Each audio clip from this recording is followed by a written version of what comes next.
All right, so that's interesting. A couple of things you said lean towards some props that I want to talk about, which we'll talk about later. But so what is your official pick on this game?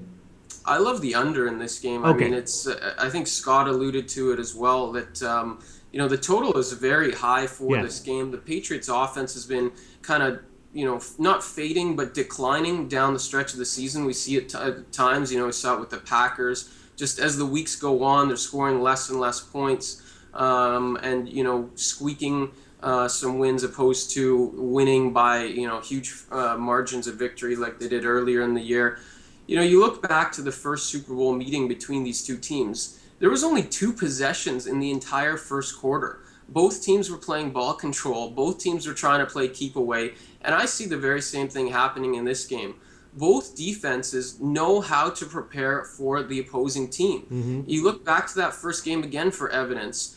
Tom Brady was something like 26 of 48, one touchdown, 266 yards. Those are all below average numbers for him. Eli Manning had 255 passing yards, two touchdowns and a pick, but most of that yardage and those two touchdowns came within the final 12 minutes of the game. And also his completion percentage was very low in that contest. So I don't think I don't really see 55 points in this game. I think both teams are going to come out, try to run the ball, and I think that both defenses are going to be dictating the pace a little bit, and that's going to be enough to slow down the offenses. I don't see anywhere close to 55 Hmm. points in this game. You look at the first meeting, there was 30 points, and there's 10 in the first half. Most of the points came in the fourth quarter. So I'm comfortable with the under in this game, and that would be my 10-star lock in this game, Hmm. opposed to a pick on the side. Yeah, no, that's interesting. I've heard that same opinion from a few different sources, reputable sources, and the total hasn't moved yet. I think it opened at 55, and it's still there. It's slightly juiced at Pinnacle down to minus 110, but it certainly has not had any significant move. Scott Callan from SixCentSports.com. What do you think about that total? You agree with the under? Yeah, I do. And I'm still questioning whether I want to play. This thing went up to like 57 and a half. I think there's tremendous value to the under. I think there's still good value here. You look again against the good teams that New England's played this year. They haven't scored more than 23 points. They've allowed more than 27 only once this year.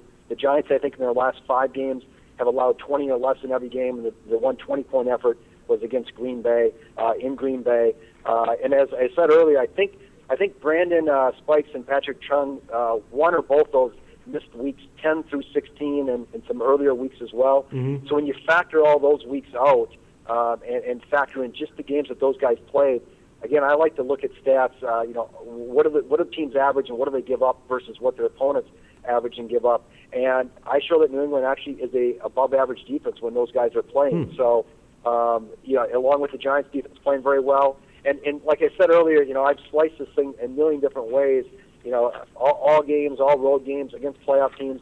The similar scores that I see keep coming up is 27-20, 27-23, Mm-hmm. 27-24, maybe a 28-26 type game, which obviously anything 54 then works for the under. So I think the only way you can look in this game is the under as well. And, that first game was 24-20, and the Giants in the fourth quarter there, I think as David said, had 2 long drives, and I think they had penalties of 35 and 20 yards or something like that on each one of those drives. So those drives were aided by penalties as well.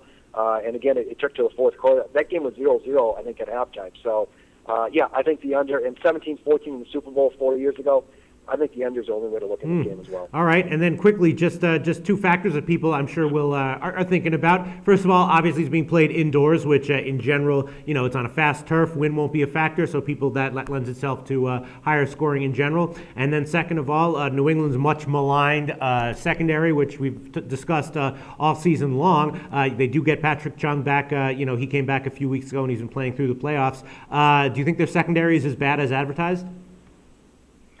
I don't think so when you factor in him and Spikes being there. And like I said earlier, when I looked at those numbers, they actually show that they're above average. So above average, from a number standpoint is one thing. Are they really above average? Maybe not. And the Giants obviously have the skill position receivers to take advantage of them. And obviously Baltimore. I mean, Baltimore I think threw for 7.3 yards a pass or something against them. Hell, you got a receiver back there playing defensive back or whatever element's playing. So. I don't think they're great, but either a combination of those guys being back and Belichick just being able to scheme some stuff. they've been serviceable and played okay, I think. That, with them back there, and again, they've only given up more than 27 points once, and that was at Buffalo. So they're doing something somehow right to limit opponents. They may give up yards, but when you get in the red zone, they get a little bit tougher to score on. And so, they're doing what they need to do, I guess, basically for that offense.